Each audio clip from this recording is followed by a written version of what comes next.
Voilà, et ben bonjour les amis, nous sommes en fin d'après-midi, il est 19h, bientôt 19h.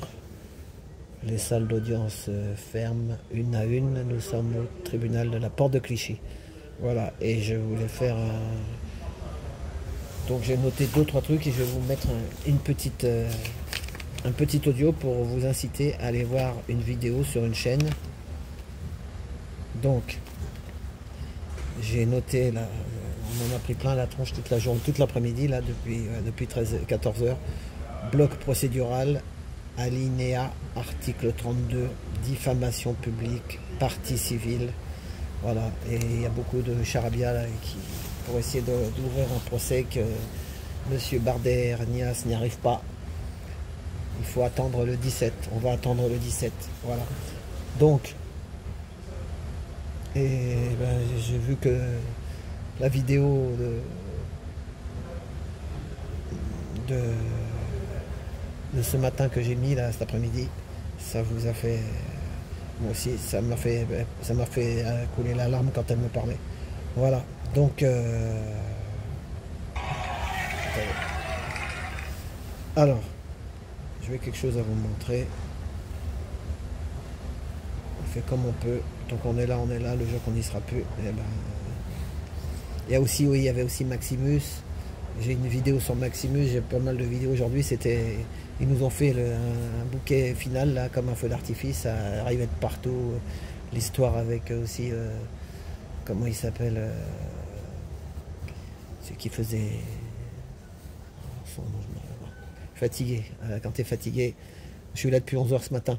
Donc le truc c'est que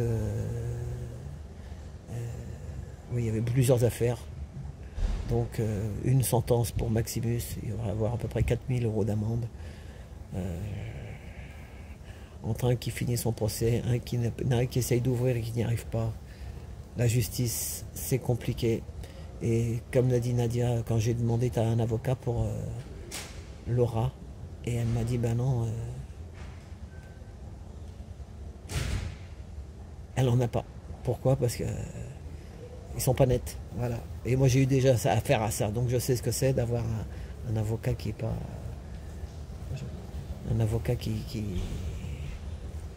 tu crois qu'il te défend, il prend ton chèque, il prend tes sous, et puis à la finale, moi mon cas c'était qu'il n'était pas venu au tribunal, il avait envoyé un autre qui connaissait rien à mon affaire, et donc et quand on n'a pas confiance dans la justice, nous le peuple, bah, qu'est-ce qu'on doit faire après?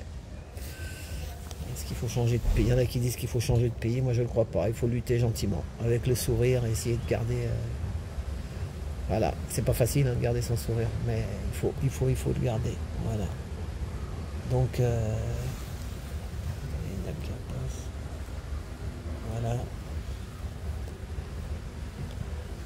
Donc, voilà, donc, je dis donc, mais... Voilà, je voulais être au calme pour vous mettre une petite vidéo de 10 minutes, écoutez, et si ça vous donne envie, allez le voir sur sa chaîne, Jean-Noël Mendy. Il a fait un live de 2 heures. Si ça vous intéresse, si ça vous donne l'eau à la bouche, et allez voir. Malhonnête. Malhonnête un jour, malhonnête toujours. Jean-Noël Mendy.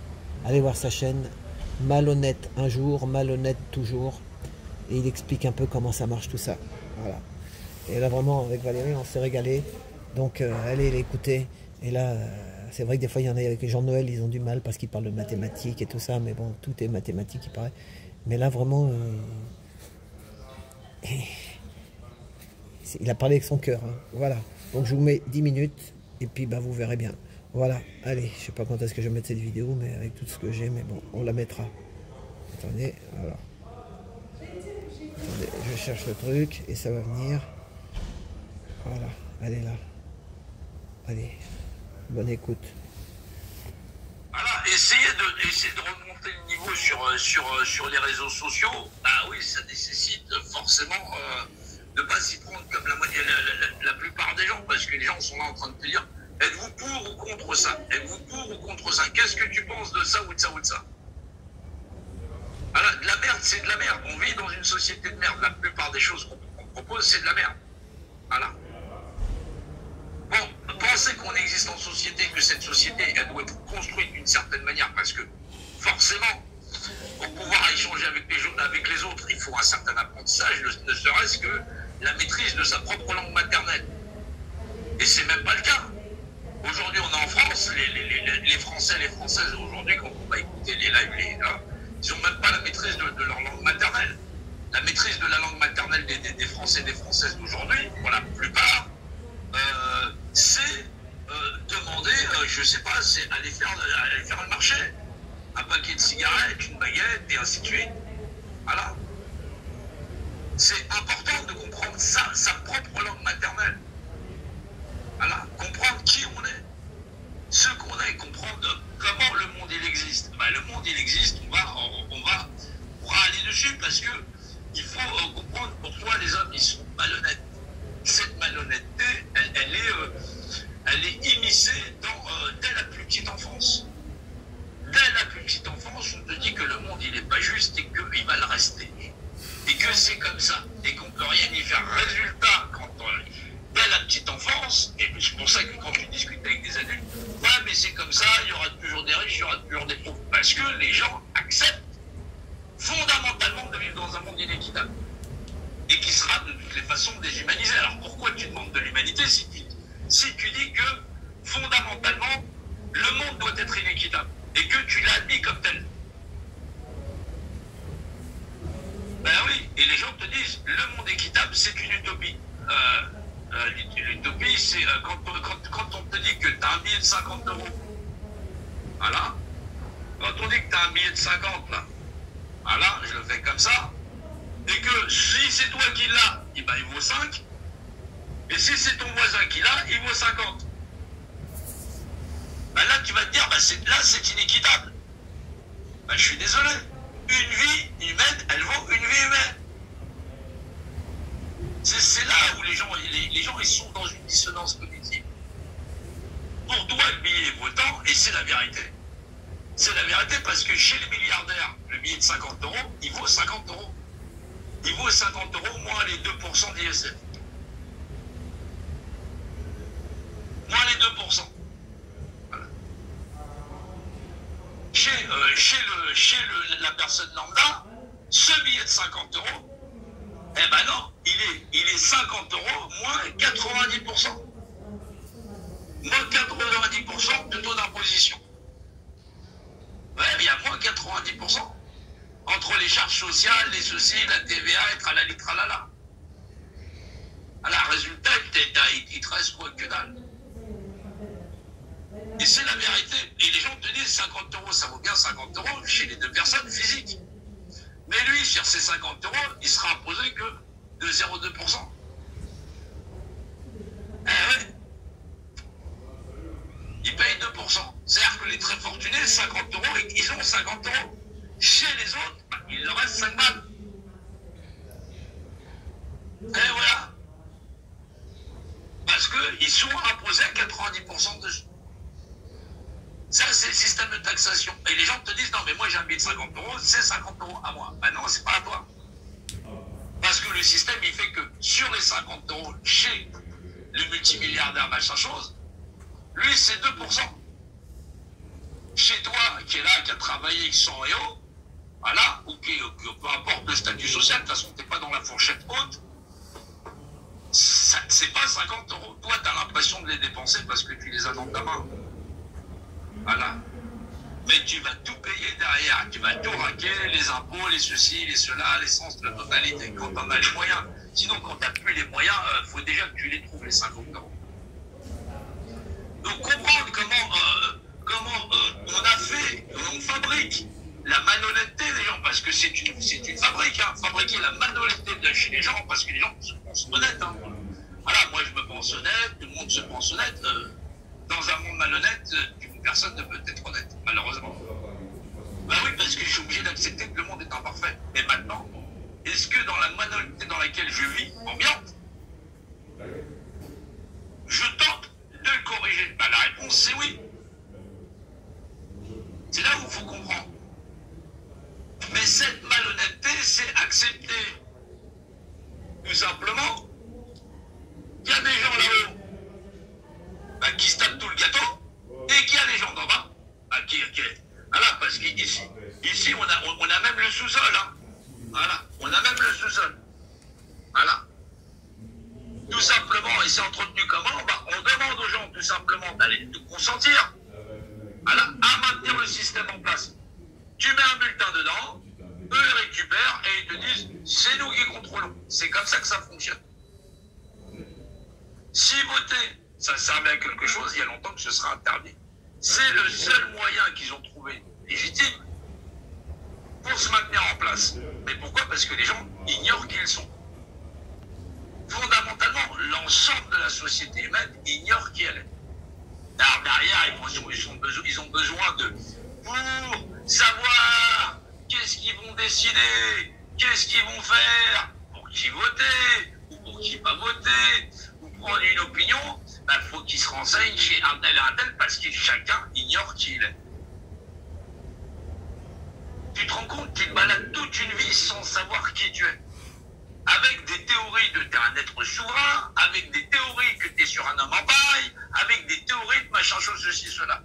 Le système en place, là, il est parfaitement légal. Il est légal parce que les gens, ils consentent. Faut arrêter de dire que cette pyramide n'est pas légitime. Sur 68 millions de Français, voilà, sur 68 millions, voilà, on est sur à peu près 39 millions, on est sur 39 millions de personnes qui sont parties voter. Il y en a une partie, il y a à peu près 10 millions de personnes qui ne vont pas voter. C'est-à-dire qui n'acceptent pas de se soumettre à la pyramide.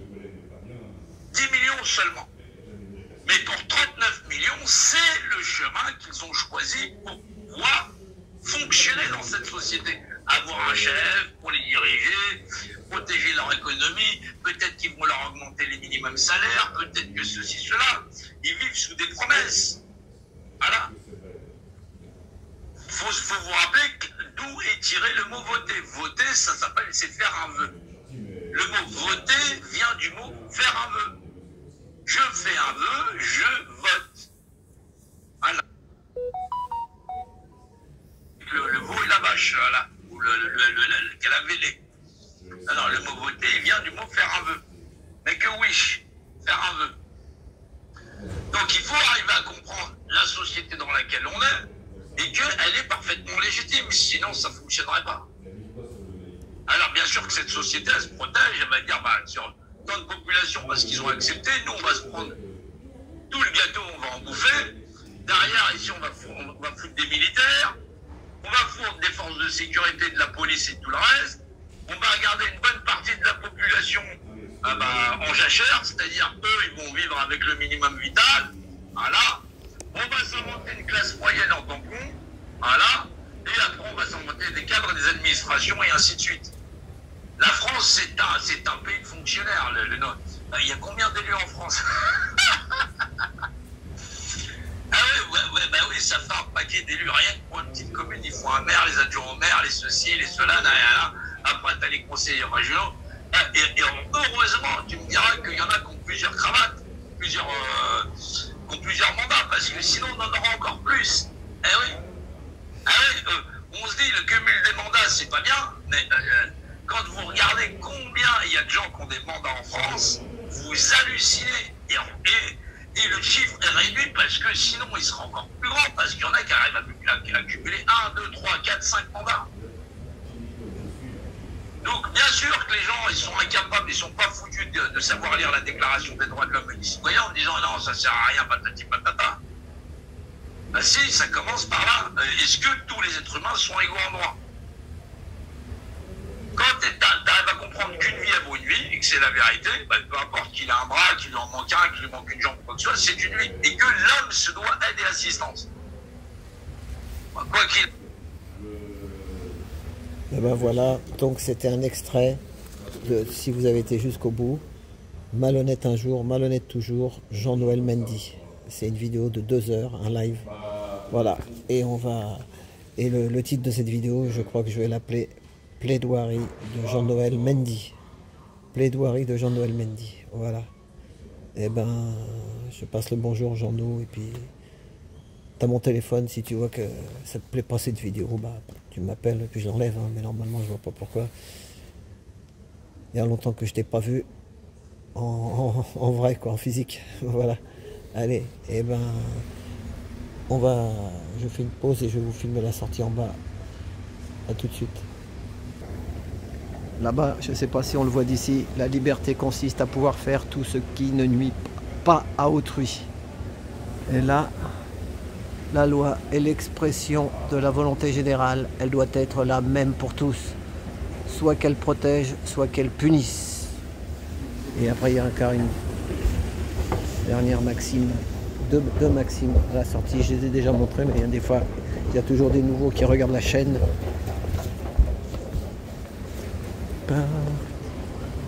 C'est là-bas. Et on va finir là-dessus. Donc,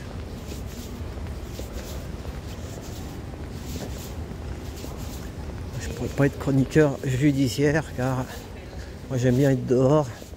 Et chroniqueur judiciaire, c'est toute la journée enfermé dans les tribunaux. Et des fois, il y a des procès qui durent des fois 15 jours, 1 mois. Ah ben, dis donc. Chroniqueur judiciaire, ils appellent ça. Voilà, on va finir là-dessus. Tous les êtres humains naissent libres et égaux en dignité et en droit. Ils sont doués de raison et de conscience et doivent agir les uns envers les autres dans un esprit de fraternité. René Gassin. Voilà. Là-bas, la porte elle est fermée par ici. On ressort par là-bas, l'autre côté. Voilà. Donc c'était Plaidoirie de Jean-Noël Mendy. Voilà. J'aurais bien vu avocat, lui. Un avocat avec du cœur. Malheureusement, si tu as du cœur, je ne sais pas si ils te gardent chez les avocats. Ils doivent faire tout pour que justement le mec qui a du cœur, il aille faire autre chose. Voilà, c'est comme ça. Souvent, il y a des avocats qui ont du cœur, mais après, quand ils s'aperçoivent qu'est-ce qu'ils ont au-dessus de leur tête, une épée de Damoclès.